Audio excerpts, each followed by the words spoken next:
Okay, we are happy to be joined once again by Barry, I believe third-time guest at this point, our friend Bob Roop. Third time, Jeff.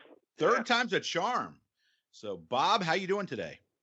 Good. Good to be with you again.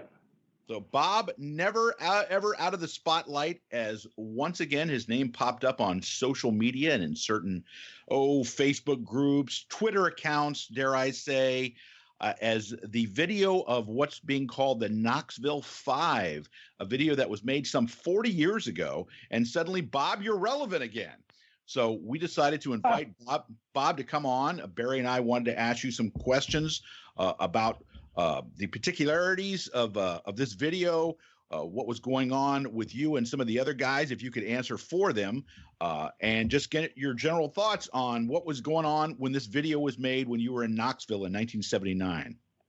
Okay, we were the guys you saw there. We had tried to do a hostile takeover of Ron Fuller's wrestling territory, and in the process of doing it, we were in the process of trying to start a reunion for wrestlers. It always been that management was. Bob, let me just interrupt you for a second. For the uninitiated who have not seen the video, why don't you give us the background? First of all, who were the 5 guys in the video, or the 4 guys besides yourself, of course, and take it from there. I apologize for interrupting. Oh, it's okay. Do it anytime. Myself, Ronnie Garvin, Larry Simon, or Boris Malenko, Bob Orton Jr., and Ron Wright. Ron Wright, yeah. Well, again, we had tried to do a hostile takeover, and was the idea of starting a union and having a unionizing pro wrestling. And one of our people who had been in our group, the chicken, I don't know what he did, but I use the term stooged us off. He went and exposed what we were doing. And the idea of the wrestlers unionizing scared the promoters so bad that Eddie Graham in Florida, even though he was kind of far removed from us, but Barnett in Atlanta, Jim Crockett on our northeast side, and I think it was Garrett. I'm not sure who it was in Tennessee on our west side. They all collaborated. When we would be doing a show in Knoxville or any big show we had, they would always run opposition. They'd have 18 guys on a card, Andre the Giant, the world champion, the NWA champion, or whatever. And they always had these loaded cards, and so we couldn't compete with them. And we were looking for a way to try to, keep our efforts. We put everything into it. We knew that we were going to be persona non grata in the business for a while if we failed, but we tried. And so we came up with the idea. It wasn't my idea. It might even been Ron Wright's. I don't remember exactly. But the idea was that we were going to try to show these promoters that were ganging up against us, we were going to try to show that we could hurt them. And at that time, it was 10 years earlier than when the WWE had that special where they told everybody that wrestling is sports entertainment rather than a real sport. So, but in the late '80s, it was still kayfabe. I mean, there were guys that were, they were keeping it from their own families that we were working, and so it was pretty radical stuff. And I watched the video. I was shocked to see it. I had forgotten it existed, and but actually, I like the way I looked 40 years ago. I mean, but don't we all? Yeah. Isn't that the truth? Yes. But the idea was we were going to do it like not an expose, but we were going to explain the business. And we were talking about, how blood is generated, and we were going to basically get one of the things we were going to get into, I don't know if we mentioned it, but one of the things we were going to get into is how the business was illegal. It was a trust, the wrestling business. So the promoters, they had their yearly meetings, and they agreed to help each other and to discourage any kind of opposition from outlaw groups or whatever. They would all get together and squash them, and that was illegal. Sherman Antitrust Act outlawed that kind of stuff. So we were going to get into that to where they were going to have legal problems, but we just we ran out of money, and I don't know. Larry Simon, poor Larry, he had some problems at home. His mother or some family where he had to go back to Florida, and Bobby needed an income, so we had a chance to go to work with the Papos. Was it ICW? I think was their promotion. Correct. And so once one of us or two of us peeled off, we tried some other things to raise money. We did a couple of tough man shows. We did 3 of them, and one of them we did okay. We made some money, but the other 2 we just broke even. And so that wasn't hey, Bob, going to be. Not to interrupt you also, but you did one of these shows at Curtis Hickson in Tampa, correct? We did. That wasn't our show, but we fought in it. Yeah. Okay. Ronnie, Bob Orton Jr., and myself, we entered it because that was another way. We had come down there to run a show in opposition to Graham for Ronnie Hill, and we saw this tough man contest going on, and we thought, why don't we enter it? We didn't tell them we were wrestlers, the people who were running it, but I told Ronnie and Bobby, and I said, well, why don't we enter it? Because that's the way we can kind of show why aren't the Florida wrestlers, aren't Mike Graham and the Florida wrestlers, why aren't they entering this? So you wanted to legitimize your point and your side of the story as being real wrestlers. Well, no, that wasn't it. We were trying to embarrass them. Oh, okay. We were hot. I lost $100,000 in that adventure.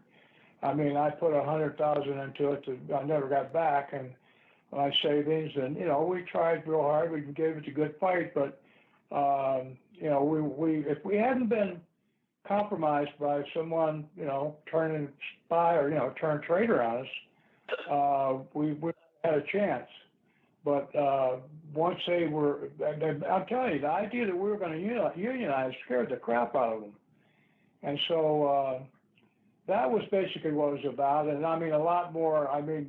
We made allusions to things like, again, more Plan B, C, D, and F, or whatever that has conjecture out there that there may be more of this kind of thing. But this was a one-trick pony. That's the only one we did. And again, if you'll notice, we never knocked the fans. We never knocked, you people are stupid for watching wrestling or anything like that, because we never felt that way. The spectators, the people who came to the matches, are the one that paid our bills.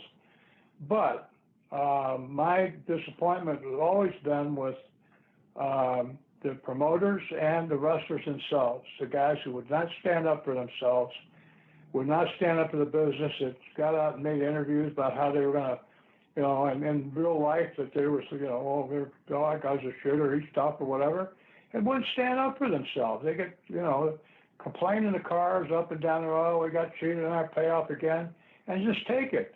Not fight, not quit and protest that you quit and say, well, if you're not going to pay me the way you should, I'm going to quit. And Bob, let me ask you a question. I don't mean to interrupt your train of thought there. So as we look back upon this, was your primary beef with Ron Fuller, or was with promoters in general?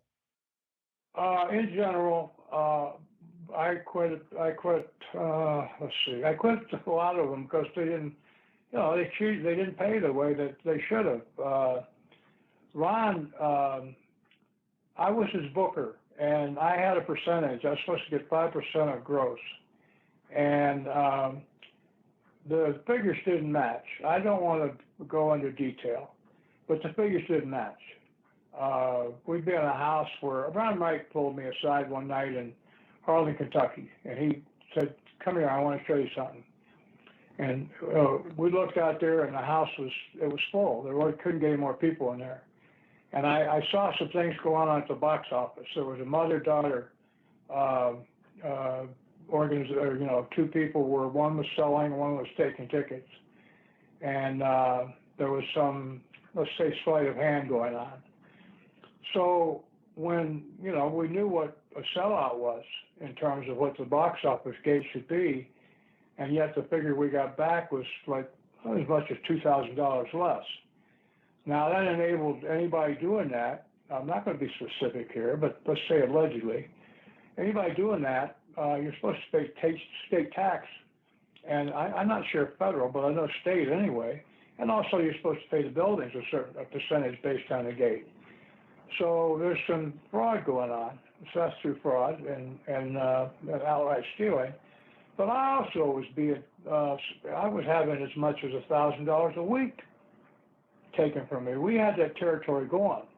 Ronnie Garvin had already been a booker and up in Canada and places, and Larry Malenko had been around the business for 30, 25 years, and the three of us put our heads together. We lived in the same apartment complex, and we'd get our heads together, and we came up with, all these great ideas. I basically threw out, my stuff, which was so bad that they would come up with something much better. But we had the territory, really rocking. Ron Fuller wasn't even there. He was down in Pensacola getting his other territory down there in good shape. And we were running it for him. And then, I went to him twice, but, to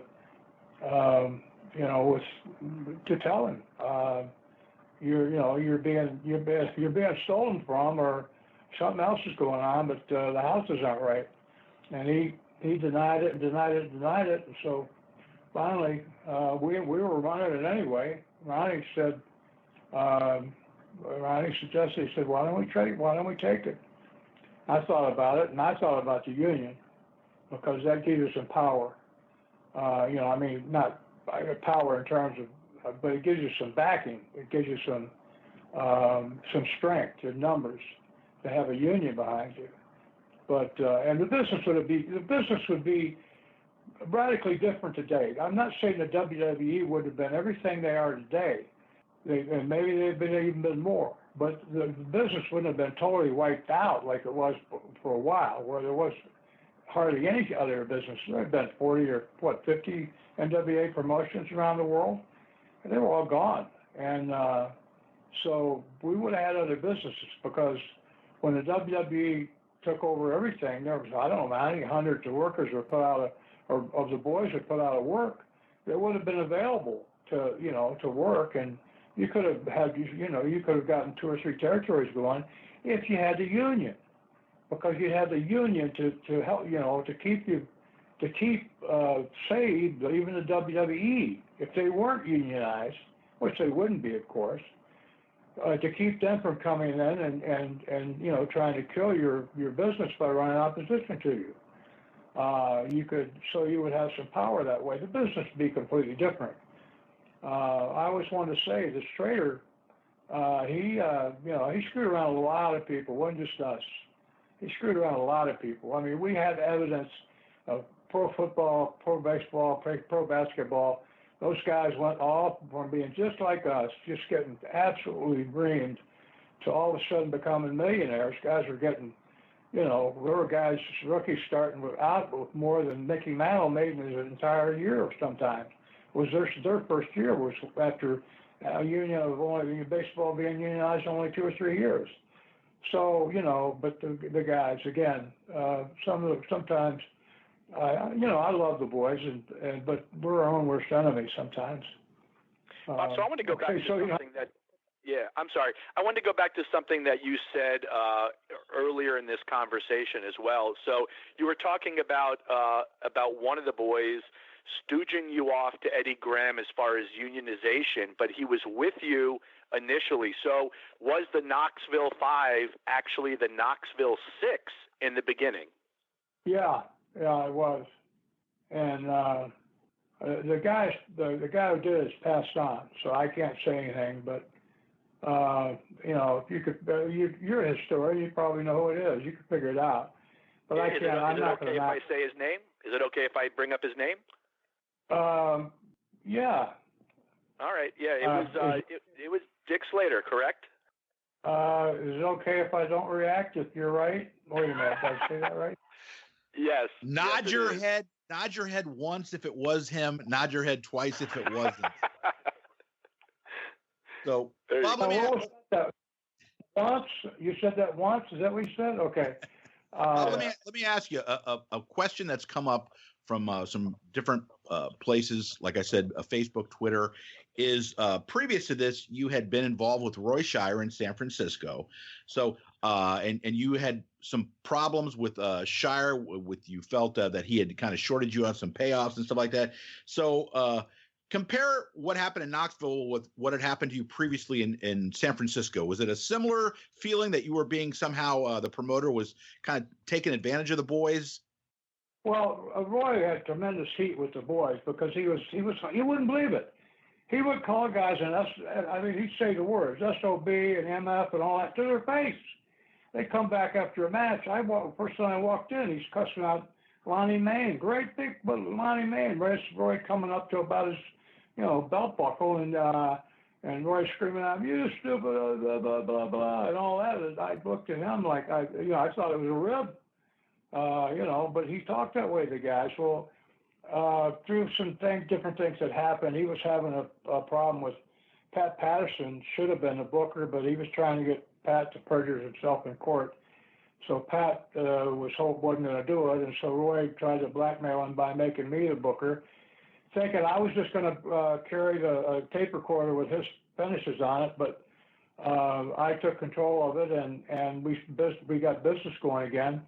Roy had been using the same material. He was doing this.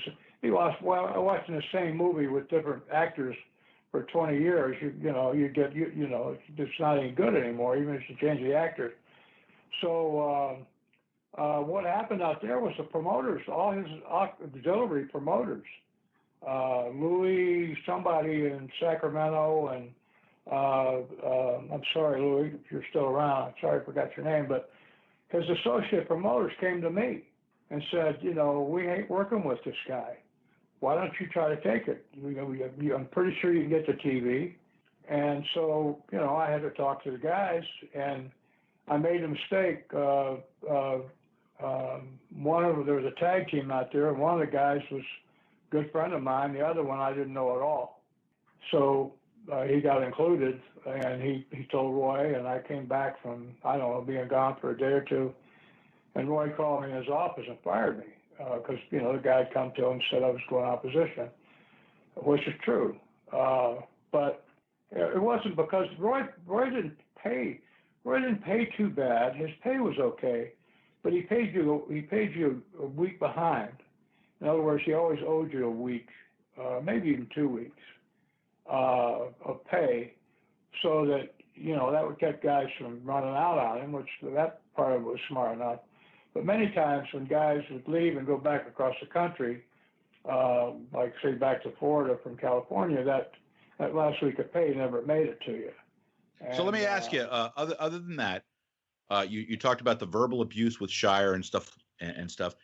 So from a treatment of the talent, was Ron Fuller wasn't anything like Roy Shire. And I'm not talking about the payoffs. I'm talking about strictly one-on-one, the way he treated the boys when he was there.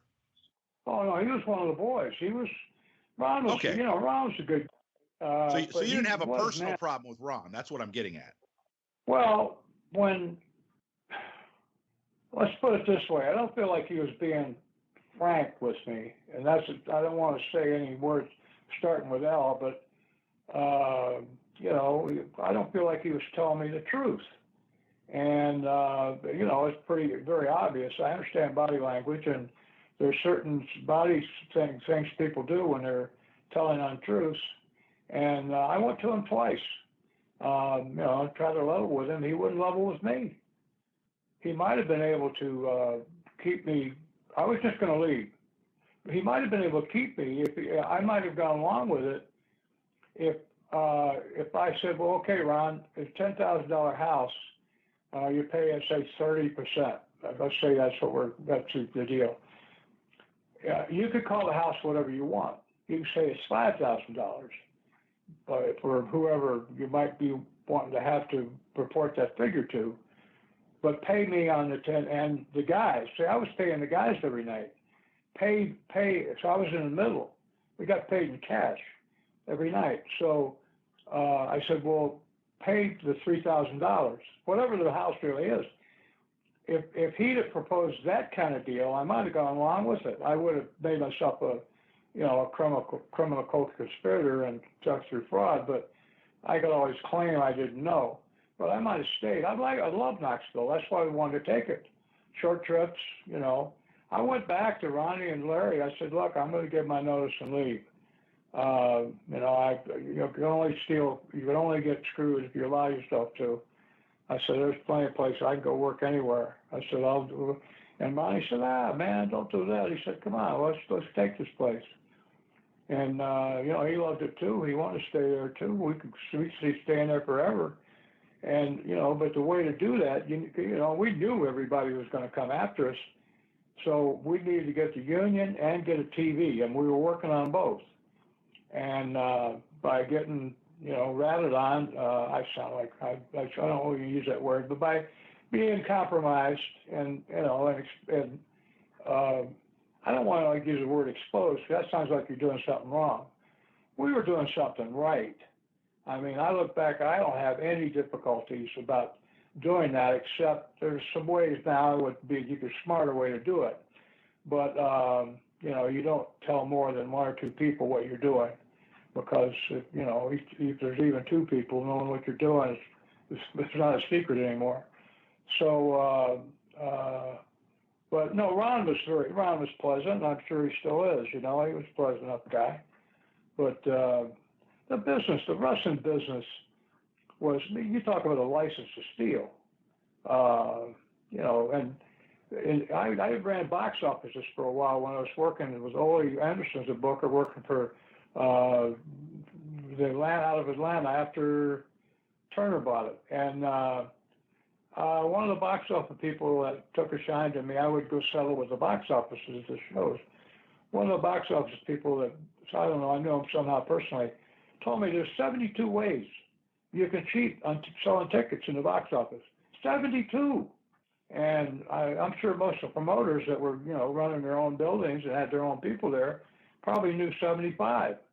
So, one of the first jobs I ever had in the business, it was funny. They sent me down to Miami to click the house.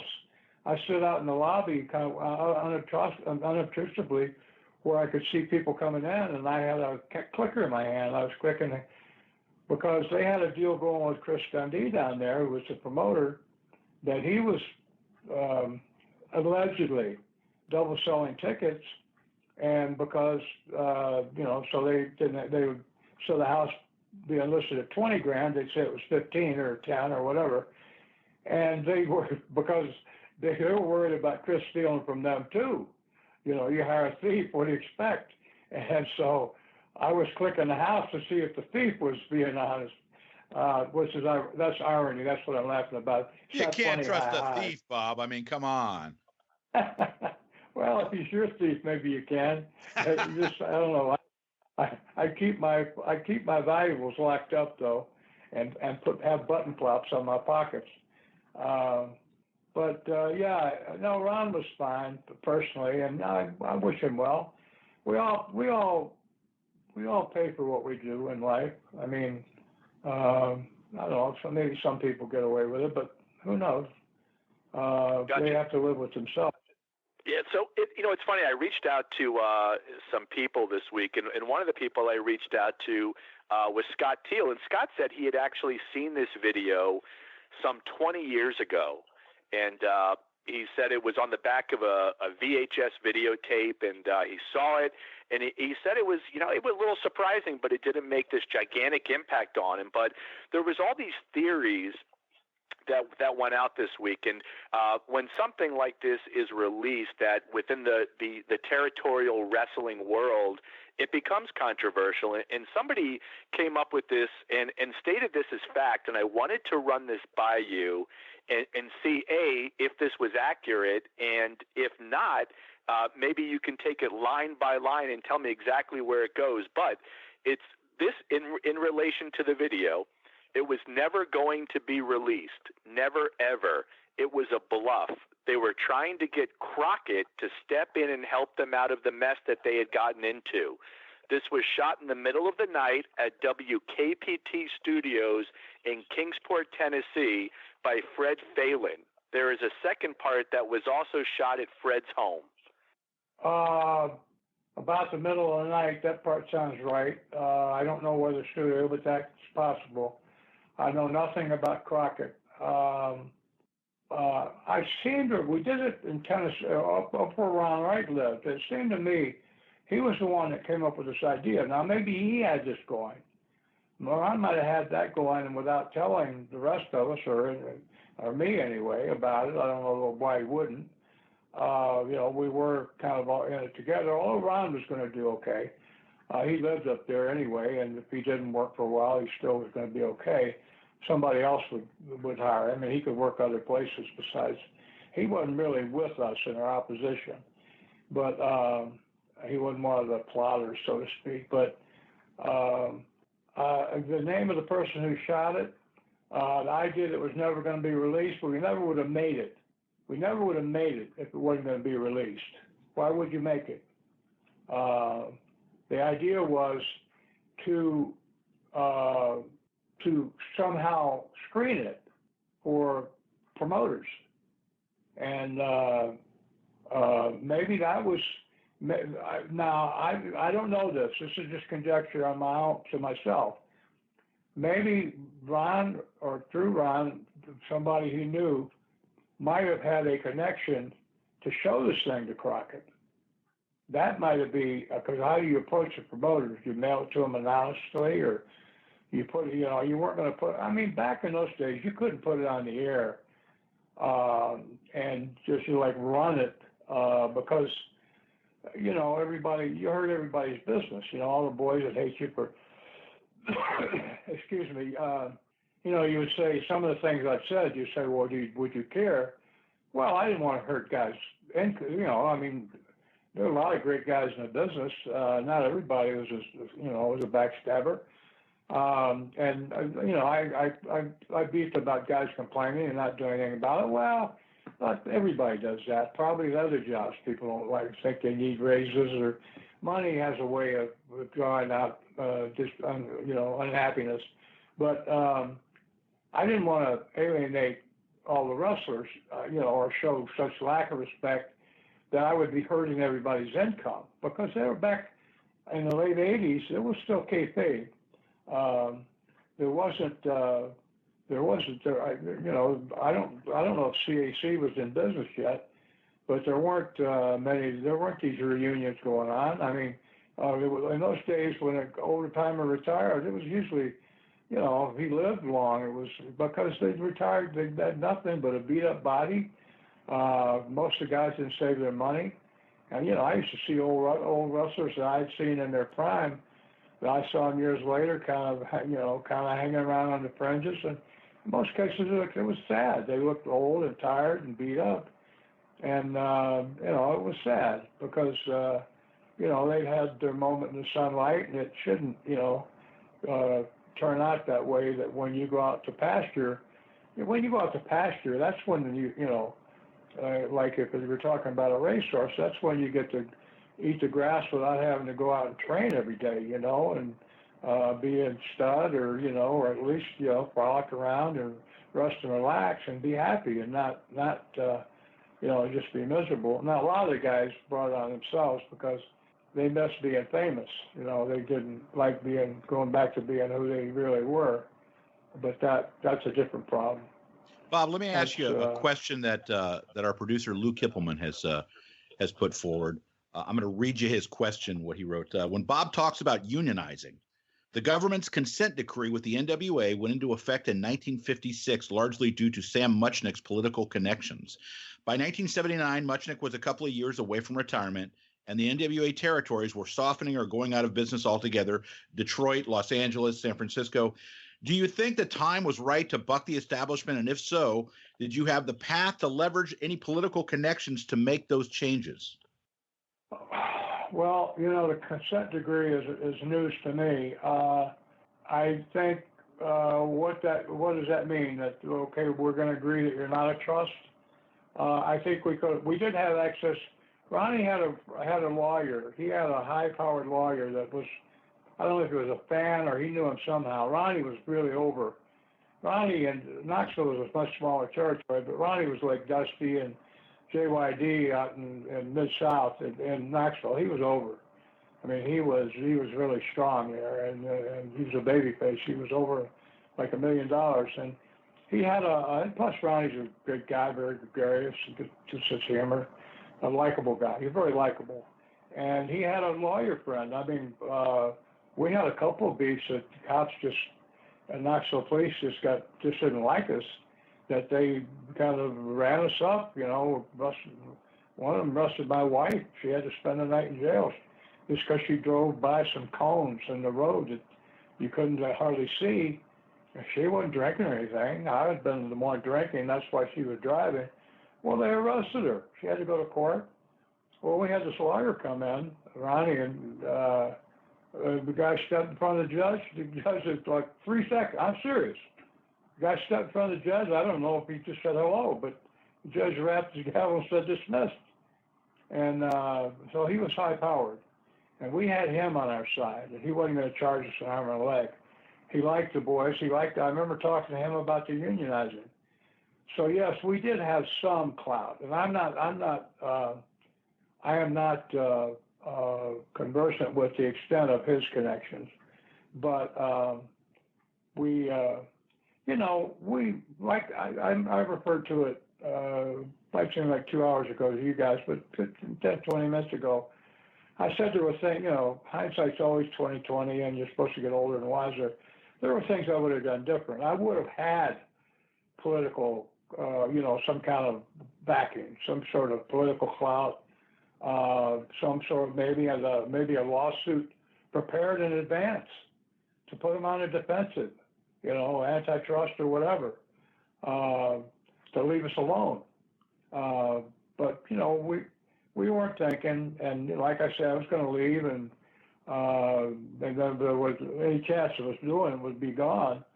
So we were kind of, we only had about, I think, 2 weeks before, Ron called me and he fired me. He said, well, I heard Eddie Graham told me you're going opposition. And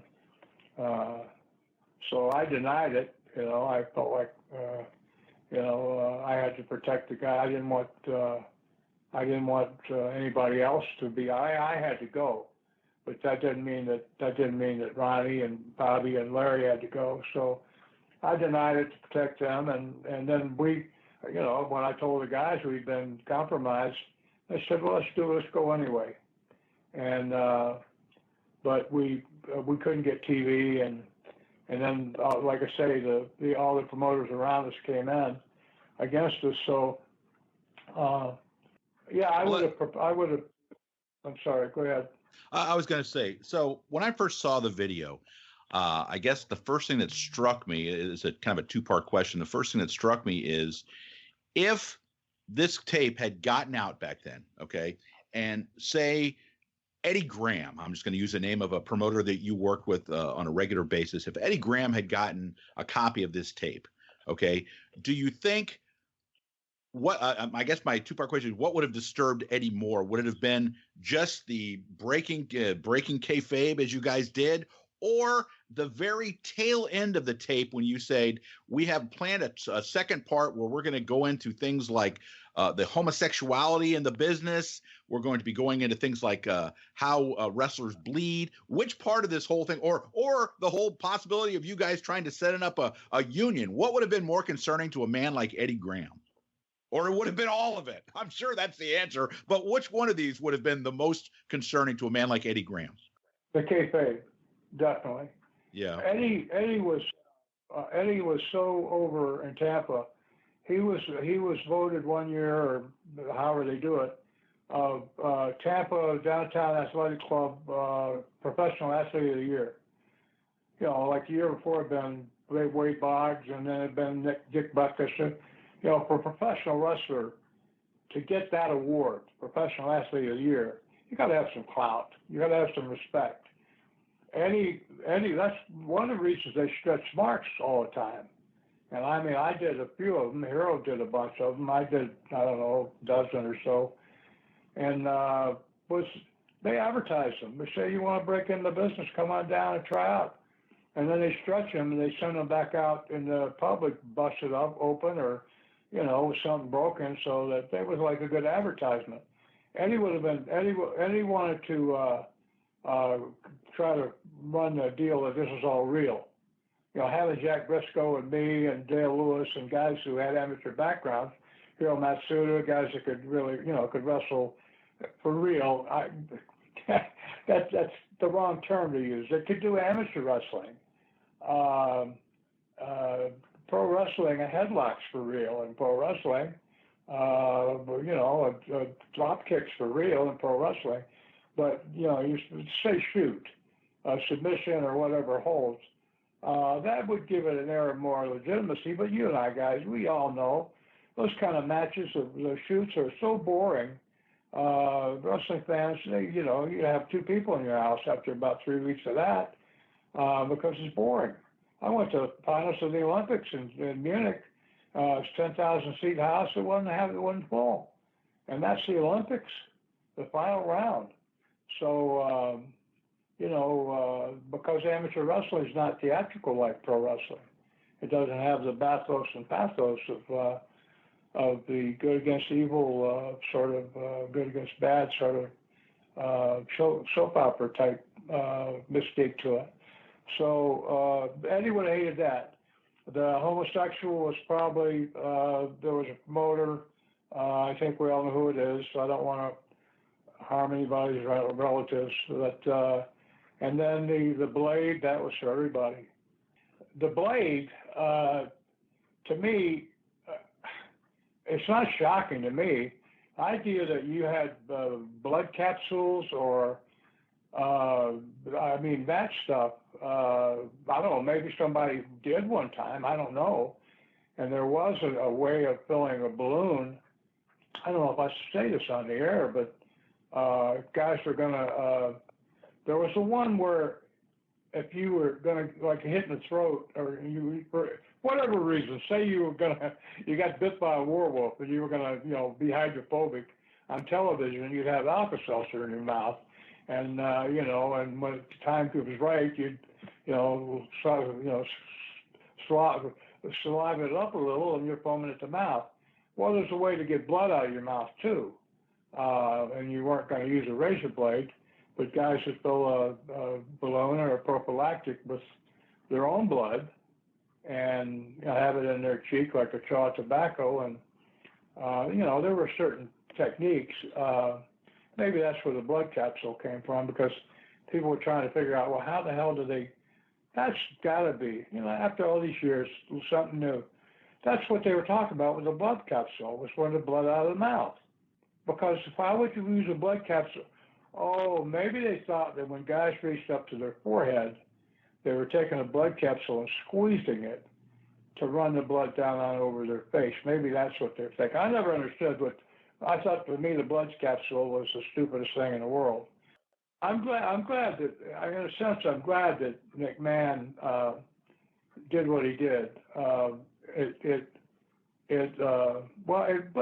in a way, after our tape came out, I'm glad he did what he did, because I'll tell you, for 5 seconds after I saw that thing, I went, "Oh my God, we exposed the business on that one." And I remembered. I said, "Oh yeah, it's already been exposed for 20, 30 years now."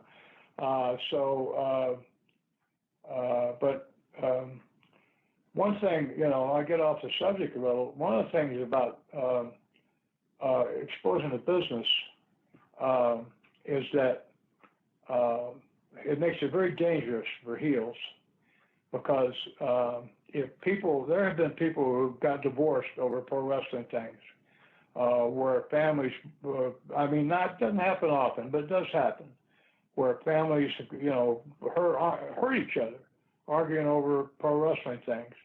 And when they find, because they really believed it. Some people are not very sophisticated, and, or maybe they're young or whatever. And there were injuries done based on pro wrestling. When they find out it was all staged, that makes it dangerous for the heels. Bob, sometimes there are divorces because the wife thinks that the husband spends too much time watching pro wrestling. But I digress. I'm not talking about anyone we would know here. Jeff, I think it's somebody that we both know extremely well, Jeff. But hey, this has been unbelievable. I know that we are coming to our max on time right now. We don't want to get the great Brian Last 2 upset by going over 2 hours. Bob, we don't want to have to cut this short. Would you be willing to join us for a part 2 next week as well? Of course. That's very flattering, guys.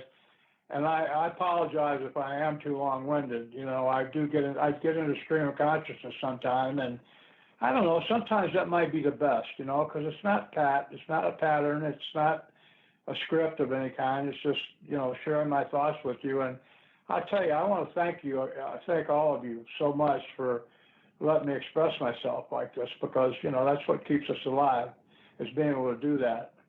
So, Bob, we want to take a second and just thank you for joining us here on this interview, and to explain your thoughts, what was going through your mind as you were making the tape of the Knoxville 5. And, Bob, we certainly, again, appreciate your appearance and discussing this. Well, the pleasure's mine. Thank you, guys. And, again, I appreciate it a lot, and I look forward to talking to you again. Okay. Thanks, Bob. Thanks, guys. And we are back for part 2 of our interview with Bob Roop, along with my co-host Barry Rose. Bob, we certainly appreciate you. God, a week's gone by. I can't believe it. It just seems like a blink of the eye. And Bob's joined us to continue our discussion of the recently released Knoxville 5 tape. So, Bob, I'm going to start off with kind of a pointed question, if you don't mind. So, of course, we're discussing, we plugged last week, the Mark Out at the Meadowlands that's coming up here that you're going to be appearing in the Northeast at. So let me give you just a speculative question, Bob. Bob, you're at the Mark Out at the Meadowlands, and you round a corner, and not that he's scheduled to be there, I don't believe, but as you turn the corner, you look up, and there's Ron Fuller right in front of you. So you're going to go up, you're going to shake his hand. You're going to kayfabe that you see him. How's that going to work out? What do you think? With all the benefit of hindsight. I'm going to walk up to Ron, and I'm going to be checking out his body language. I'm going to be checking to see if he's looking at me, and if he is he looking me in the eye? And I'm going to have all my antenna, all those old wrestling antenna that kept you from being, going just one more punch too far and starting a riot, all those still operate. And I would be checking him out, but I don't have any hard feelings. I don't carry grudges, and I would see how he feels about it. It's too, life is really too short to be carrying, animosity around. It does make you sick. So I would, am I going to say, well, I'd be glad to see him? Maybe, maybe I will. I mean, it depends on him. If he's friendly and, has no hard feelings, I'm always looking for friends. Well, let me put it to you another way, or as an addendum to the question. So on the Ron Fuller stud, the Studcast that he does here on the Arcadian Vanguard Podcast Network, one of the things Ron has talked about in discussing the situation that came about in 1979 with the promotion and Knoxville 5 and everything that happened is that subsequent to that, At some point, each one of the guys in the video had come up to Ron and apologized and offered their regrets to him on all the stuff that happened, with the exception of Bob Roop. So if that happens, Bob, are you apologizing for your actions? Are you trying to explain them away? Or is it just, hey, it's one of those things that happened?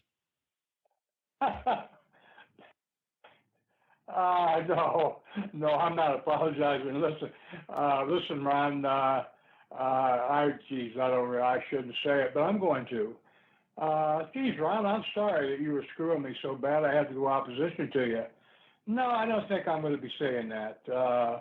If he wants to apologize to me, that's fine. That's not ego talking. I would have never gone opposition to anybody that was treating me fairly, because you can start your own business. I might have tried to buy into their promotion if they were treating me fairly and I wanted to work with them. I would have tried to homestead there and see about becoming a junior partner and doing what I could, especially in my prime. But no, I wouldn't apologize. And I'm really surprised if Ronnie Garvin did. Now, Ronnie might have said hello to him, and been pleasant, but I can't see Ronnie saying he was sorry, because, we weren't the heels in that situation. Not at all.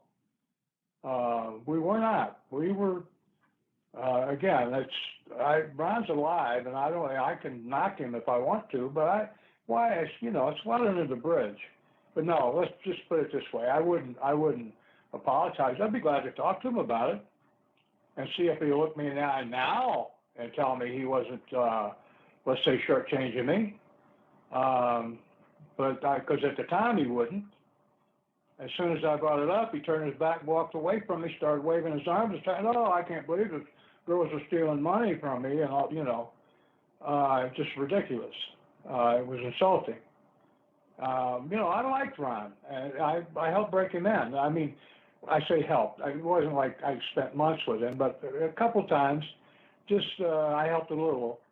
Graham wanted all his guys, which is the idea of taking a basketball player or a guy who's never wrestled before, and we're going to teach him how to handle himself in the ring as a wrestler, is ludicrous on the face of it, unless you got 6 months, or some guy who's just really good at picking up, say, hooks of some kind.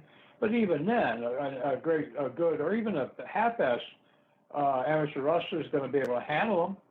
I saw Ron shoot in Sydney, Australia. Poor guy. I mean, I don't know if his father was over there. Buddy was over there running a promotion, and they wanted me to do it, but they wouldn't pay me. And they also shortchanged me on the guarantee I was supposed to get. I come there with a guarantee to come there. I got my own way there. By going back to Baghdad again, but despite the fact that I almost got murdered there, I didn't know that at the time. I went back to Baghdad again to be able to pay my way, and I had a girlfriend at the time. I wasn't married. I hadn't met my wife of 41 years yet. But to pay for her ticket from England to Australia, I did a stop over in Baghdad. I thought I had gotten a PTSD from almost getting killed. I doubted myself. I thought I was a coward. So I went back just to try to prove to myself that I wasn't. And I braved that, and then went to Australia. I get over there, and when the first day, not only am I guaranteed, they offer me half of it. And, I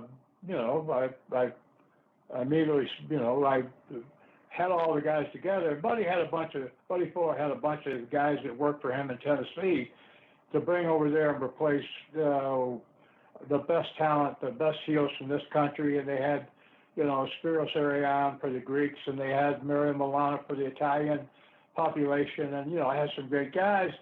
And you can't replace, Skull Murphy and, Dick Murdoch and, some really Buddy Rod, great talent. You can't replace them with, I'm not knocking the guys in Tennessee, but, Barnett for years And the other thing was Barnett sold him a pig and a poke. He had hot-shotted the territory and killed it. And he made a fortune, but by the time he sold it, he had burned down the bridges. Anyway, when I would shoot, what they did, they were having a tournament that it was going to be the winner's tournament got to wrestle the world champion, which was supposed to be Briscoe, although there was some kind of controversy where the thing with race didn't come off, or Punk, whichever one it was. But anyway, the winner was going to wrestle Jack Briscoe for the title. And so one night when I was still working for them, they wanted me to shoot with 4 guys. And 2 of them were local boys, were local wrestlers that had worked on cards I'd been on, worked with one of them before, when I'd been there before. And I told Buddy Fuller, well, he's gone too. I hate to knock him, but no, I'm not knocking him. I told him, I said, Buddy, this guy's as smart to the business. Well, if he had him go out there and start the business, he had to pay him. So he wouldn't. He said, well, just go out there and stretch him. And so I said, okay, but you got my notice. And I went out there and I just told the guys who were the boys, I just said, I'm sorry, you're not going to get paid. I'm gonna throw you in. Blah blah. I gave him a tie spot or something and beat him pretty quick. And the other 2 guys, I stretched, and I didn't break any bones or anything. I just made him give. I put the sugar hold on him, I think, and just put him out and then woke him up and sent him off. I didn't hurt him. Although being choked out is not really that pleasant, but I've never had it happen to me, so I wouldn't know. But I imagine it's not. But and afterwards I just told Buddy, I said, listen, you want me to shoot? It's going to be $100. Maybe even said 200. I said, that's risky business, $200 a head. He said, no. I said, okay, well, don't ask me. So one night in Sydney, and Ron was going to be the guy. He was going to be the new Mark Lewin or whoever, babyface. And he went out there with some guy about a foot shorter than him and 50, 60 pounds lighter. And after 7 minutes, Ron was standing there with his hair messed up, his elbows skinned, red marks on him, and this kid was a beach bum or something. He's a young guy, nice looking, blonde kid, tan, having a pair of khaki pants, barefoot khaki pants with a rope belt, and nice belt, probably only weighed about 180 pounds. And after about 7 minutes, he jumped out on the apron and raised his hands and jumped down and took off. And Ron was standing there, like I say, all beat up, blowed up, skinned, knees, elbows. He was dead. He was dead in Sydney. I don't care if they brought in the 19 Godzillas to put him over. He was dead. He was dead in Sydney. So, and I saw another total abortion of a match in Melbourne. The same thing. Guy came out of the audience to wrestle some underneath guy that didn't know how to shoot or work or anything, and they stunk up the mat for 20 minutes, killed that town. In 20 minutes, had been a big town for years, and 15 years. And so, sometimes ways of doing business don't make any sense. And again, I got exactly where we started on the story, but I have some history with Ron, and I didn't have any hard feelings about him. Again, the decision to go out there, it's probably my fault, because that 1 or 2 sessions I had with him at Graham at the snake pit down there at the Sportatorium, obviously I didn't teach him well enough about how to shoot with anybody or even how to protect himself, because I could have handled that kid in Sydney before he got in the ring. I think on the apron I could have gotten him to give up. I'm not trying to brag, but he couldn't do anything either. It's just Ron didn't know how to do anything with him. So anyway, I'll take a breath. You guys got any questions, or you're still awake? Yeah, so I want to circle back to pretty much right after the video was filmed. And for me, so you've got Bob Orton Jr., you've got yourself, you've got Ronnie Garvin, you've got Malenko, 4 guys that had been in professional wrestling for several years, but nobody really based out of Knoxville. Certainly you're working Knoxville at that time, but Ron Wright, born and raised in that area. So did he have concerns? And I would imagine this is really a question for the entire group as well, but the concerns for safety in the area, that if this video was to be released, that something could happen within this area? Or were there concerns, even when you split off from the NWA promotion and you created All-Star, and then eventually wound up with ICW with the PAFO, what were the concerns for safety, but especially for Ron Wright, being born and raised in this area? Boy, that's I see these political people ask questions. They always say that's a good question. And I say, why do you say that? Why don't you just answer it? Barry, that's a good question. That's a great question, because you're absolutely right. Ron Wright and Don Wright, they were a couple of good old boys. They were tough as nails. And because of the fact that they did stuff, they had done stuff on TV where they would have all their bags packed, back when it was live. They would have their bags packed and have their car running. And as soon as they finished their match, they would hit the car and get out away from the TV station, because people were going to be on their way down to kill them. Or to do something horrible to them, because they got such heat. They've been around Knoxville for a long time. Let's remember the folks in Kentucky burned his plane down. Bob. Yes. One night in Johnson City, regular town, there was a guy, I don't remember what the problem was. The guy was heckling Ron or something, and Ron went out and got the microphone or something. This guy was heckling him, and he snatched this guy, and the guy was so, I don't know, he looked about maybe 10 years older than Ron. He looked like he might have been 40 or 45. And he dragged this guy back to the back, away from the crowd. There were bleachers, and there was like a little area between the bleachers on both sides of us. And he dragged the guy back in there, and he had him like in a face lock or something. And he's got the guy down, and I'm out there. It's the heel dressing room. I'm out there, and Donnie Wright's out there.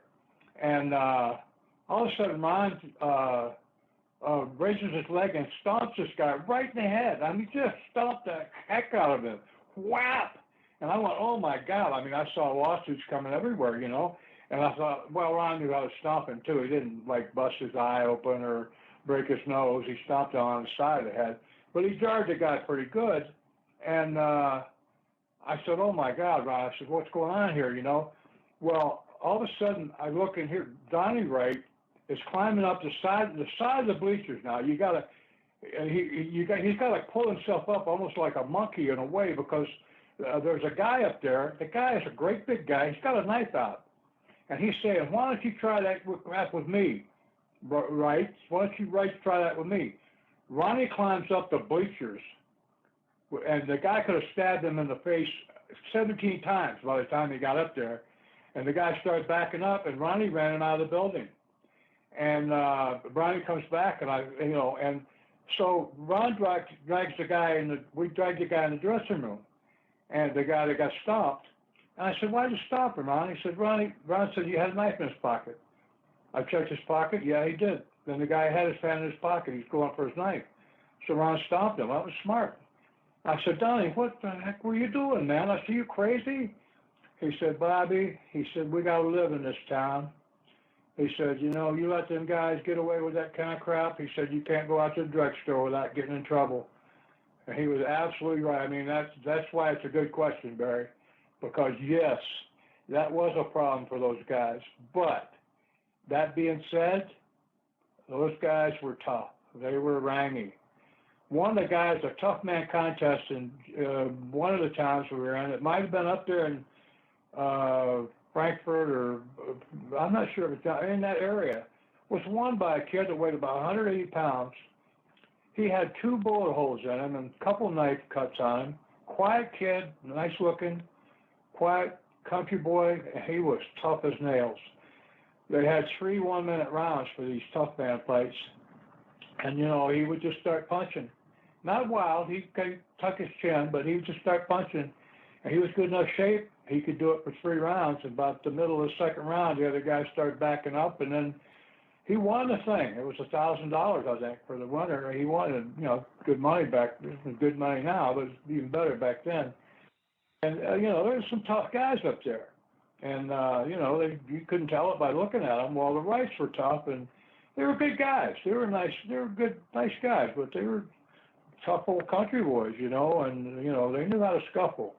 And they weren't going to take any crap, because if they did, if they knew they were going to get just, if you take 1 teacup of it, you're going to get a bucket next, and then you're going to get a whole wagon load. So they knew that, and I got a lesson. I thought, oh my God, we're totally in the wrong here. No, they were in the right. They knew what they were doing. They were doing things wrong, but the rights were right. Okay, I'll shut up again. No, Bob. I certainly wouldn't presume for you to speak for guys like Bob Orton Jr. or Ron Garvin that are still with us. But since Ron Wright is not with us anymore, and neither is Larry Simon, the great Boris Malenko. So now let's take the approach, if you can offer or opine, what was Larry Simon's angle for this? And the reason I guess I put it that way is, so let's be honest, in 1979, Larry in the ring was perhaps reaching the end. But of course, he had a great mind for the business. He was one of the all-time great talkers. So he certainly could have continued somewhere in the capacity as a manager. But was this, do you think, in some way, when the great Malenko comes out there and takes the interview or takes the microphone and says, "Hi, my name is Larry Simon," is he like burning his last bridge with the business in a sense? I think you're onto something. Larry, I think Knoxville represents for Larry a place to retire and to have an income. And I think he had gotten to the point where I think he was, I don't know, he might have been 50. He looked great. I mean, we went to Japan together. We trained every day. We did deck of cards for squats and squat thrust and stairs, and we ran. We jogged together. We'd run 5-6 miles, and trained in Knoxville in great shape. He kept himself, but, he was older. It's not so much getting older physically. You get old and tired mentally of the grind. The road is a grind. And, I mean, after a certain age, it's all 40 miles of bad road. And it doesn't matter. Well, it takes longer to recover from the bumps and bruises as you get older too. Yeah, but Larry knew how to walk and talk. I mean, he could have the whole match without taking any bumps and have a great match. You should have seen him and Ronnie. He and Ronnie Garvin in Knoxville were the equivalent of Jack Briscoe and Dory Funk Jr. Different style, but the same level of talent, of timing, of psychology, of getting the most out of the least. They didn't even have to do as much action as Dory and Jack did. But the masters were just as good. I mean, I saw both of them, and they were both masterpieces. But Larry...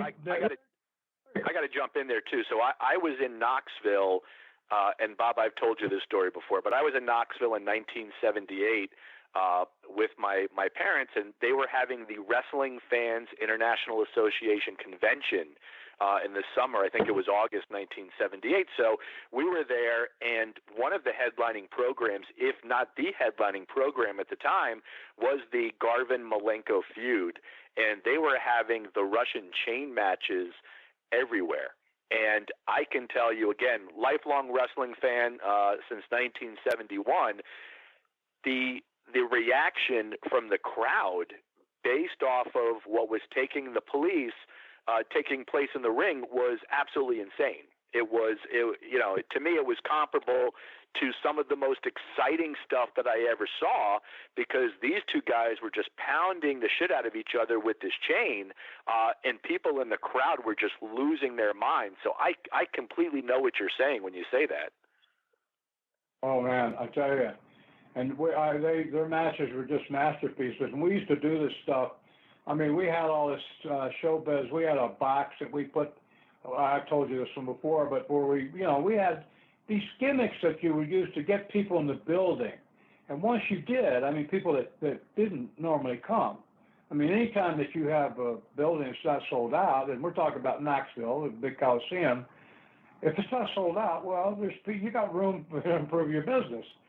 So we would try to get the building full of people, and then once you did, you'd keep them. Well, if you do a gimmick, a hotshot gimmick of where you have, say, a box, which if there's not something that comes out of the so-called mystique of the box, then you're going to kill your business. You're not going to help it. But we used the box to create a mystery about who was going to be in it. Was it going to be Andre the Giant? Was it going to be what? We didn't know. They didn't know who was going to be in it. Well, once they found out what it was, well, then Ronnie was always involved with the box. So whoever was in it, or Malenko was always the one that the box got used again.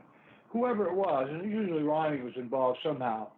If it wasn't Ronnie, in the box, one time there was 4 lady wrestlers, or 4 ladies. They weren't all wrestlers, 2 of them were. And they beat the crap out of them. They got out with nice dresses on, looking great, and hair all done. We sent them down to the beauty shop to get their hair done, and they had nice dresses, heels. They had little like flower girls in the Japanese matches where they bring you flowers. They all had flowers. They took flowers to Larry, and he was waiting with a chain, a baseball bat with a nail in it, brass knucks. I don't know, maybe knee pads with points on them. He was thinking there was going to be a bear, or Andre the Giant was going to be, because it's supposed to be over 500 pounds. And so he was thinking it was Andre or a bear. Well, people didn't know either. Well, these 4 girls get out, and they go up to him, and he, how are you going to hit a beautiful girl walking up to you with a thing of roses? You're going to hit her with your baseball bat? They gradually, it's a work, but they gradually got all his weapons away from him, and then he's going to have a picture taken with them. So they ask him, they've got the camera. Well, as soon as the flash goes off, he blinks, they all attack him. And they take their high heels off, and they're all whacking him with their spike heels. And he didn't get juiced or anything, but they beat the crap out of him. He takes a bump, and they're putting the boost to him. And then he jumps up. He's enraged. He was surprised, but he jumps up. He's enraged. And the girls hit the bricks, and Joyce Grable was one of the girls, and as she's on her way out, we did this, of course, on purpose, he catches her by the hair and gives her a right cross, looked like it knocked her head off. She took a hell of a bump. He had all his heat back. And then the match with Ronnie started, and they went 45 minutes of an absolutely fantastic match. So, I mean, how do you beat that? To me, that was just absolute genius. There were people that are purists, so-called purists, who think that there's some sort of noble standard of pro wrestling that you cannot transgress, or you are being sacrilegious to the wrestling business. Well, that's absolute crap. I mean, the wrestling business started in the carnival with the ad shows, and so this stuff, they didn't have that great match afterwards. Now we're talking about something else, but they did. So the people they didn't just get their money worth. They got their money worth with ice cream and a soda and a cherry on top, So it was great business. And that's why we were so excited about the idea of taking it. Because we had that, and, I'm telling you, it was Ronnie and Larry came up with most of the ideas. I was the booker, but I deferred to their experience. I had some input, but I was the one that had the wherewithal to make sure they got produced. Bob, let me go back. I'm sorry for interrupting. I want to go back to as we get to where we got to wrap things up for this interview. And again, we certainly do appreciate your time for the second week in a row. But one of the things you said earlier in the interview was that you said, I think myself, or it might have been Barry that asked you, if this videotape had gotten out, okay, and we're talking about 1979, it was a different world, pro wrestling back then. You made a comment, well, if it got out, we probably would have I can't remember exactly the phrasing was, but it would have been a couple of years before we could have got back in. Did you really feel that way? Like, in a worst case scenario, eventually someone's going to take us back? Well, there was, I used the word blackball. Remember Long John Silver, the Treasure Island, where they gave the old pirate the little thing, and he opened it up and had a black mark on the inside of a little piece of cloth. I don't know if that's a blackball or not, but the idea was, if you ever do opposition or you do anything wrong, you'll be blackballed. You can't get work. Well, that's illegal. But the boys believed it, and so we did too. It wasn't true. I got in opposition, and then I went and worked for the Papas for a while, and I got where I couldn't stand that. And Buddy Landell called me and said, "You ought to come out here, Bob." He said the business is good, and he was at Mid-South. And so I called Watts, and Watts said, "Sure." I mean, he didn't mention me what was happening in Tennessee. He didn't say a word about it. And what I learned from that, if you got talent, now that you got talent, you don't have to have talent. If they can make money with you, I mean, you can be Charlie Manson. If they can make money with you, you'll get booked, because that's what promoters want to do, is make money. Isn't that why they booked Sam Shepard? Of course. Yeah, Paul Anderson, the weightlifter. I mean, anybody who had any kind of notoriety or name. Yeah, Sam Shepard was good. He looked like a guy that couldn't carry a carton of milk up to the door, but he was killers who don't have to be they don't have to be big muscular guys. They can be little Weasley guys, and I don't know. I think, didn't he supposedly kill his wife? I wonder if they had him wrestling just girl wrestlers. But no, I'm sorry. I'm trying to be funny, but I'm the only one that's usually amused by most of my stuff. I think your point is that if you could have made money for the promoters, they would have found a way to bring you guys back. That's basically the point you're making. Well, what they would have done is they wouldn't have brought us all in together in the same territory. No, I didn't mean that. No, but I mean, I know you didn't. I'm sorry. My tone of voice might sound like I was inferring that was a bad question. Not at all. What they wouldn't have done is, well, when you said all get booked, yes, but they would have made sure that, unless you're an absolute idiot, why would you bring in 4 or 5 guys that tried to go opposition in another territory and bring them in all together in your territory? But Ronnie, you can tell me Ronnie wouldn't get booked? Ronnie was at the top of his game, and he worked another 20 years, I think, and still was excellent, wonderful worker in the ring. He could walk and talk with the best of them. And Larry was, again, I think Larry was more psyche-mo, fed up with the business than, he had some health problems too. He had a stomach problem. I don't know if it was ulcer or peptic or what, I don't know what it was, but, he was ready to get off the road. And, I was I was young. Bobby was young. Bobby was a hell of a talent. So, Bobby left ICW first, and he went to Mid-South. And then, I followed him a few months later, and Ronnie stuck around there for a while. I got Ronnie out of there. I was working for Ole. Ronnie stayed the whole year. I was in Mid-South, and I went to work in Atlanta for Ole, and Ole was looking for talent. I called Ronnie, asked him if he wanted to come in, and he did. Mr. Roop. And we should say, too, Bob Roop is, obviously he's a great storyteller. He loves to share his experiences, had an amazing professional wrestling career, but the man was in the Olympics, the 1968 Olympics. So you will be meeting an Olympian. Joining Bob will be Jim Ross, good old JR, Tully Blanchard, Stan Hansen, Tito Santana, Butch Reed, Danny Spivey, Scott Casey, King Kong Bundy. Dear friend, I love him dearly. And I got a lot of affection for you guys, too. I just want to say one thing. A story is no good if there's nobody to hear it.